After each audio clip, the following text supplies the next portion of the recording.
What's up guys? My name is Aaron, aka Super Liger Tiger, and this is Worth It.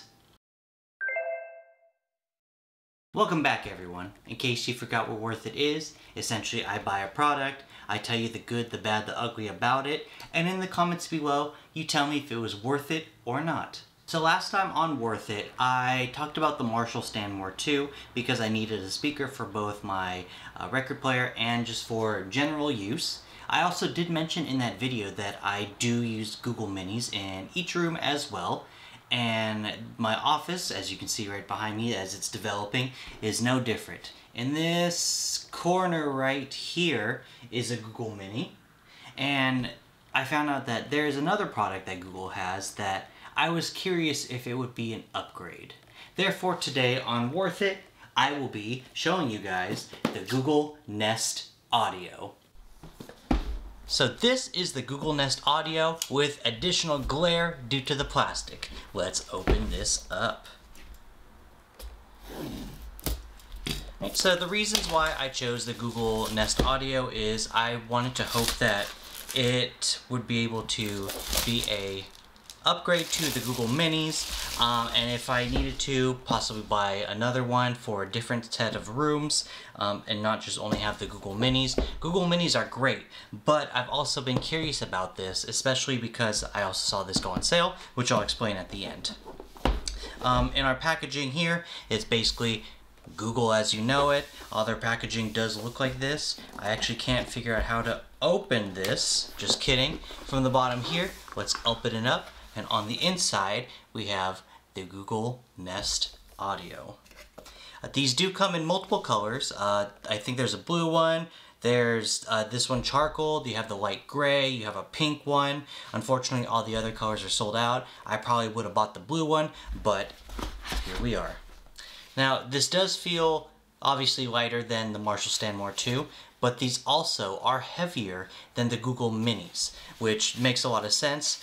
The shape is interesting. It's very oval-y, or I don't know what kind of shape to describe this. You have your nice Google bottom with the Google logo that you can't really see. You can turn on and off the microphone here. Google, plug in, and then to stand it up, it'll be just like this. I assume that you'll see the dots here when it's plugged in to activate Google. Inside the box, we also have the charger here, which is a nice, don't know what shape this would be, square, a smooth square shape. And underneath that, we have the let's get it started. Now let's get it started. Let's get it started. But the manual, let's get started, everything like that. And that is the Google Nest Audio.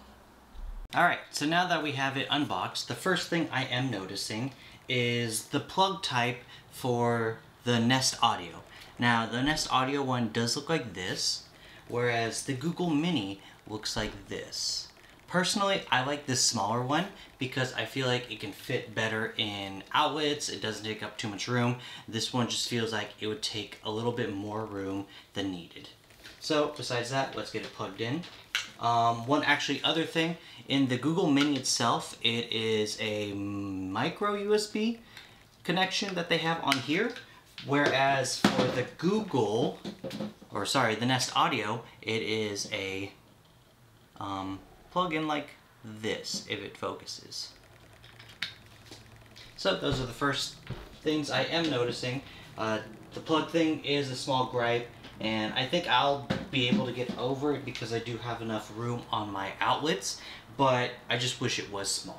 Alright, after plugging it in, we should hear, or as you can see, the two dots. Now it's 4, maybe 6. Nope, staying at 4. But we should hear something from Google when it boots up, and then it'll just be connecting it onto your Google Home. To set up the Nest Audio, it's pretty simple. All you have to do is have the Google Home app, which if you don't, you can download it from the Play Store, App Store, whichever you get your apps from. After you guys select that, then you just select Google Home. And then on my home screen, you can see that it says Set Up Nest Audio, or you can press the upper left plus button and press Setup Device.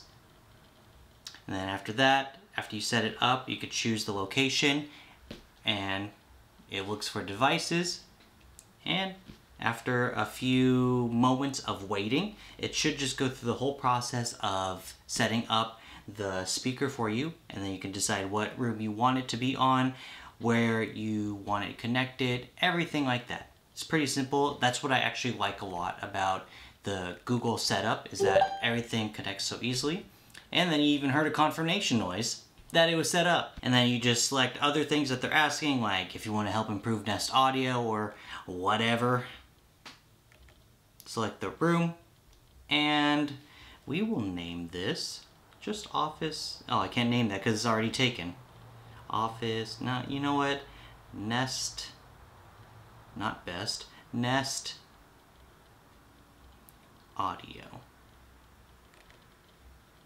And then you just connect it to the Wi-Fi, and everything should work out great. It will also ask you, and this is a feature I think I did once, to kind of record your voice so that you'll be able to have it detect your voice better in case someone else tries to mess with your audio or whatnot. But after you do that, it'll recognize you better. I don't remember if the results worked well, but you can try it and see if it locks out anyone else from getting into your Nest Audio, or if everything works out great. And last thing is, after you download the update and everything, it'll kind of give you in a way, tutorial about how to use the Nest Audio. You have the touch controls at the top of the front side. Now, playing and pausing is at the top center. Changing volume is the corners, pretty cool. And once again, as you saw earlier, mic switch is in the back, turns it off, turns it orange. And now it's ready. Now, if you saw last video, you would have seen that I use non-royalty free music, and YouTube was not happy about that at all, which kind of ruined a portion of my video. Therefore, for this time, trying music on the Nest Audio, I have found royalty free music, so let's play it now. The song you're about to hear is called Lonely by Two Souls, and let's turn it up slightly. So far, the first thing I am noticing is that there is more bass in the Nest Audio than there is for the Google Home Mini. But a lot of the sounds do sound mostly similar. I just noticed that there is more bass. So, in a way, I don't really see much of a big difference between having this and having this. Switching over to a more lo-fi playlist that's also still not copyrighted, I am noticing that this is filling the room a lot more than the Google Mini can, which seems to be expected because I assume this is bigger and more new. The sounds do sound good. The bass still overwhelming. But as I turn it up louder and have it at the highest volume, it does feel like it would be perfect for a room this size. Maybe even like maybe an open room, but maybe for an open room you might want something that has more sound capability and power, maybe like the Sonos or anything like that. So for testing the Nest Audio, I originally had it on my desk because I needed to compare it with the Google Mini. But I have now moved it over to its correct spot, which I did have to move some things over just because of the size I was not expecting.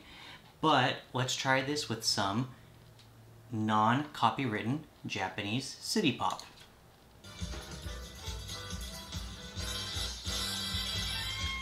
So one other thing is to change the volume for these, there's not really a button that I saw.